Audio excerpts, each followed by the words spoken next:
Donc ces contraintes, si vous voulez, sont de deux ordres, quoi, à la fois légales, juridiques, mais aussi pratiques. C'est s'adapter à ce qui arrive.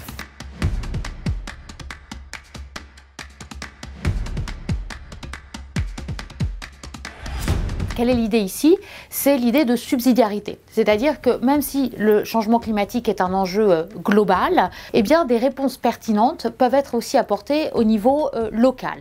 Et donc les villes se sont emparées de cette question. On estime à peu près que 60% des émissions de gaz à effet de serre proviennent des villes. Il faut quand même savoir aujourd'hui qu'il y a des actions de citoyens qui sont intentées devant les juges, en justice, à l'encontre des villes qui ne respecteraient pas, par exemple, leurs obligations en matière de qualité de l'air. Il faut toujours se dire que finalement les contraintes qui peuvent lui être imposées sont en relation avec ses compétences. Alors, compétences par exemple qui peut être intéressante à cet égard, c'est en termes de transport. Voilà, une ville peut mener une politique de transport plus durable, plus respectueuse du changement climatique.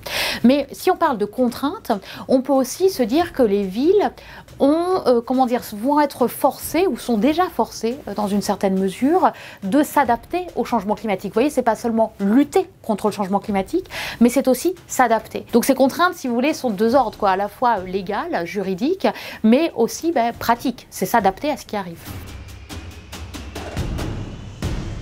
Leur idée aujourd'hui, c'est plutôt d'abord de s'adapter au changement climatique. On peut penser aussi à la politique en matière de transport, quoi. Le fait évidemment de développer des pistes cyclables. On pense aussi à des actions qui vont inciter à la rénovation énergétique des bâtiments, qui est aussi un aspect très essentiel.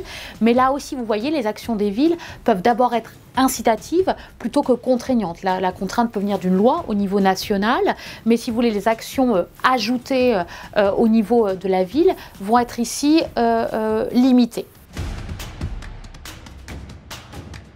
Là, pour savoir ce qui va se passer dans les prochaines années, donc la période 2020-2026, il faut aller voir un document, c'est le PCAET, donc le plan climat, air, énergie, territoire. Donc c'est une obligation légale qui est imposée aux villes, donc toutes les villes le font.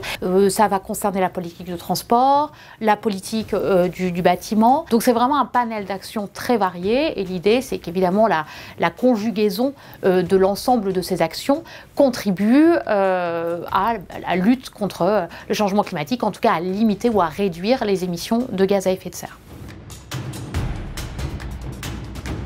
Il y a des réflexions intéressantes et qui sont déjà menées dans des villes en France et en Europe également sur ce qu'on appelle les villes intelligentes. C'est-à-dire ce sont des villes connectées qui tendent en fait à développer des mécanismes justement pour contrôler la consommation d'énergie ou plus globalement la consommation de toutes les ressources. Ça va être aussi réfléchir en termes de déchets, mais c'est aussi penser en termes de gouvernance. Et en fait c'est ça aussi, la ville de demain, la ville plus respectueuse des enjeux de lutte contre le changement climatique, c'est une ville qui arrive à gouverner avec ses citoyens, avec une démocratie beaucoup plus participative en fait sur ces questions-là, parce que en fait ce qui va se passer avec la lutte contre le changement climatique, c'est que on va avoir de plus en plus de mesures contraignantes. La ville de demain, c'est des infrastructures, d'accord, mais c'est aussi des modalités de gouvernance renouvelées pour accroître finalement la légitimité et surtout l'inclusion de tous face à cet enjeu de lutte contre le réchauffement climatique.